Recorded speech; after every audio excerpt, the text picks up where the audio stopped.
Ramya. So in the previous session, we have concluded our discussion by understanding two important properties of carbon. They are the catenation and tetravalency.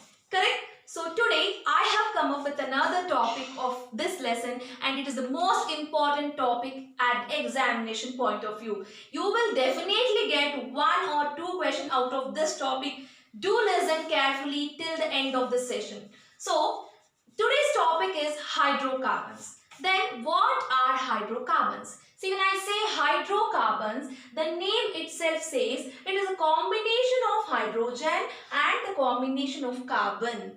The name itself says it is a combination of hydrogen and the combination of carbon. Then how do we define hydrocarbons? We define hydrocarbons are the compounds which are made up of carbon and hydrogen only. Please note it. They are the compounds which are made up of carbon and hydrogen only. Correct? So, hydrocarbons are the compounds which are made up of carbon and hydrogen only. So, this is what the definition for the hydrocarbons. And these hydrocarbons, they are classified into main two categories. So, what are the categories? Let us understand now. So, under these categories, I will be also giving the subcategories of the hydrocarbons, which we are going to discuss in detail in the next sessions. By now, I will be giving you the examples and the types of the hydrocarbons. Clear? When I say the classification, the major classification of hydrocarbons, the hydrocarbons are majorly classified into two categories. They are the aliphatic hydrocarbons and the cyclic hydrocarbons. I repeat, hydrocarbons are classified into two main categories. They are aliphatic hydrocarbons and the cyclic hydrocarbons. When I say aliphatic hydrocarbons, these are the hydrocarbons which have the longest carbon chain. I repeat, they have the longest. You can also remember in another way, they are not forming the cyclic structure.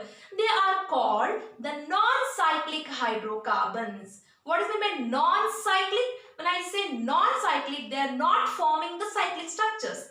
Correct? So the aliphatic hydrocarbons are the hydrocarbons. They do not form the cyclic structure. Hence they are called as non-cyclic. Then what may be the structures? Their structures may be the straight chain of the carbon, or sometimes it may be the branched chains of the carbon.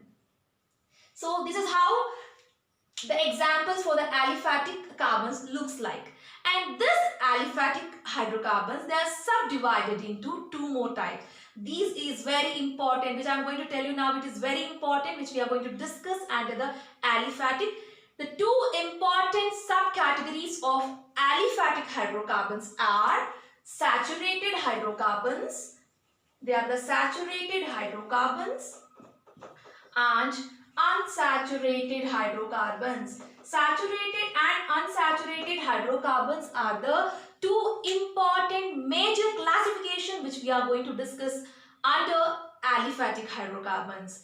And the second thing which I have told you was the cyclic hydrocarbons. Correct? When I say cyclic hydrocarbons, these are the hydrocarbons which are looking like they're having the cyclic structures. The name itself says they are cyclic. So these structures look like cycle. That means it is closed chain. Correct? So cyclic hydrocarbons are the hydrocarbons. They have the cyclic structures.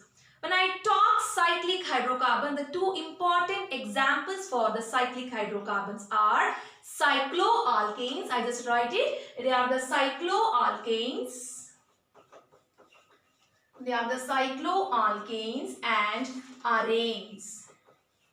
Then what are cycloalkanes? When I say cyclo means it is having the cyclic structure. Alkanes means they are the alkanes. That are the saturated hydrocarbons. I have given the example for the aliphatic hydrocarbons are saturated and unsaturated, right? So this is also sharing some property. These properties are also being shared in the cyclic hydrocarbons. I will be explaining you in detail when I start explaining what are cycloalkanes and what are arenes. By now you understand the two important categories which we are going to discuss under cyclic hydrocarbons are. The first one is cycloalkanes and the second one is arenes.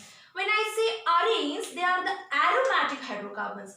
What do you mean by aromatic? When I say aro, it is aroma. Aroma means it is a fragrance, it is a smell, right? So these are the hydrocarbons which have fragrance, which give some kind of smell when we smell them. Correct? So that is why we consider them as arenes. Arenes are the aromatic hydrocarbons. Clear? So just let us revise now. I'm going to just give a clear picture of whatever you have learnt in this session. Firstly, we have learnt about what are hydrocarbons. Correct? How do we define hydrocarbons? Hydrocarbons are the compounds which are made up of carbon and hydrogen only. Correct? So when I talk about the major categories of hydrocarbons, they are the aliphatic hydrocarbons and cyclic hydrocarbons. When I talk about aliphatic hydrocarbons, they are subdivided into saturated and unsaturated hydrocarbons. Correct? So when I classify the cyclic hydrocarbons, these cyclic hydrocarbons are further classified into the cycloalkenes and the arenes. Clear? So whatever I have explained to you, this is just an introduction of the hydrocarbons. In my next videos, I will be giving you a clear, detailed pictures of what are these saturated, unsaturated, cycloalkenes and arenes as well. I hope you all have understood what I have taught you in this session. If you like this video, please like, share and subscribe to my channel. Don't forget to hit the bell icon. Thank you.